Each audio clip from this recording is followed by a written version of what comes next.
when I was 19, I kind of lost my parents. One was from cancer and the other one was through substance abuse. And it kind of came on my own. I went with the Forest Service with a summer job that gave me a place to live. It gave me housing and had a paycheck. I got some really cool experiences. And I picked up a job as a wilderness ranger on trails first. So we'd spend the summer on horseback, traveling all over the wilderness areas of Shoshone National Forest. And my other aspect is I had a pack string full of mules carrying equipment. And so we'd live out in the backcountry with grizzly bears and wolves and whatever. And it was a job of a lifetime. And I didn't know it. I had something, I had people that kind of treated me as family.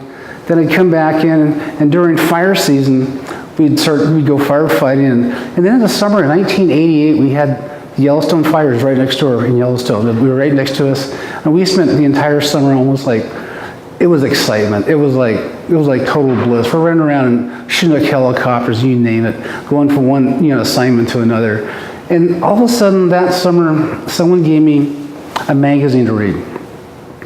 And there was this story about this photographer named David Kennerly, who I'd never heard of, never met.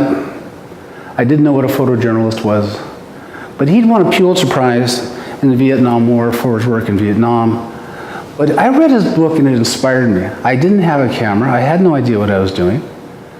And I've never realized a good book, a good read, can captivate the mind and create an experience. And I didn't know what kind of journey I was about to go on.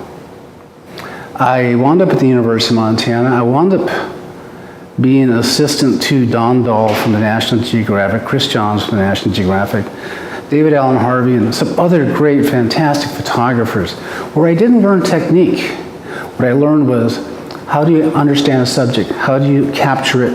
How do you look at the parameters of a story you're going to do, and what are you going to make it talk to be alive? And it says, the biggest thing you got to do is, how do you step forward and accomplish the goal? That's what I learned.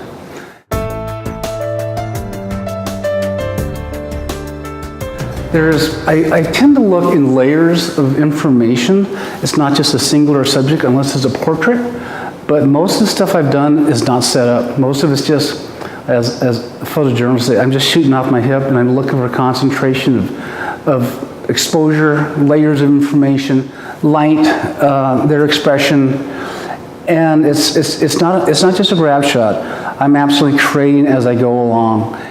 The biggest thing I studied is I'd go to museums and study the art of Charles Russell, Frederick Remington.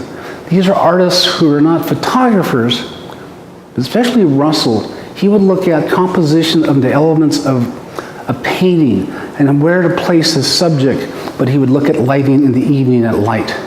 And those are things I really valued. And so when I go out and work, I find a subject. If it's a portraiture, it's different. I got time to make it up, but if something fast, something off the wall, I have to just work off my knowledge and understanding. And then I spent the next 20-some years as a newspaper magazine photographer. And then you really have to be fast. You really got to be quick, especially in sports. And you learn all this stuff, and you get breaking news, and you find the element of a story. You dream of great ideas.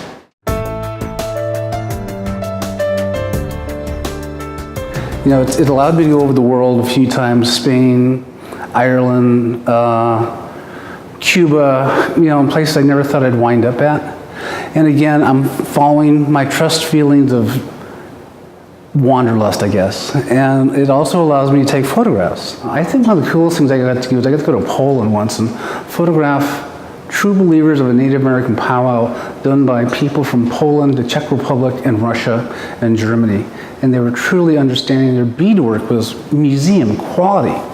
And they were very nice to me. They took very good care of me. One of the coolest places I ever went was Cuba. That was 13, 14 years ago, when it was still a closed country. And every assignment you go to, you accomplish your assignment, you get your goals, you get your elements of a story, and that can be many elements. But the biggest thing, this is the word part. Every time you go to assignment, every time you do something, you learn something. That's where you learn of what you do, the capabilities of a photographer, is you go into assignment and coming from the assignment. There's an element there you learn, you've done this now, you've done this now, you've been here. And so everything learns on each other. And really, It took me 15 years before I really felt confident as a really good photographer. That's how, and from there on, you still keep building. Give a workshop. Never let it go to your head. And always be humble, and because the person you're photographing, you're honoring them, not me. So this is about how, just me as one Indian native photographer, how I interpret our culture and the world that we live in. I hope everyone understands that you get nature, you get culture, you get time-sensitive issues like 3 monuments in Washington, D.C. You get to meet someone who I met who was 102 years old when I met her, and no one ever photographed her. Her name was Juanita Tucker. She grew up in Fort Belknap. She grew up in moccasins. As a little kid, she rode across the prairie in a travois, and it's incredible. She's gone now. You know, you see this image of this pink church at Fort Belknap where my entire family and other families are buried, and on Memorial Day, they go up and they have Memorial Day ceremonies, and they put food on their graveyards, and they visit them, and they understand them, and they understand and visit and honor their relatives. Something very simple. You don't just photograph something you like. You photograph something you love to make a statement.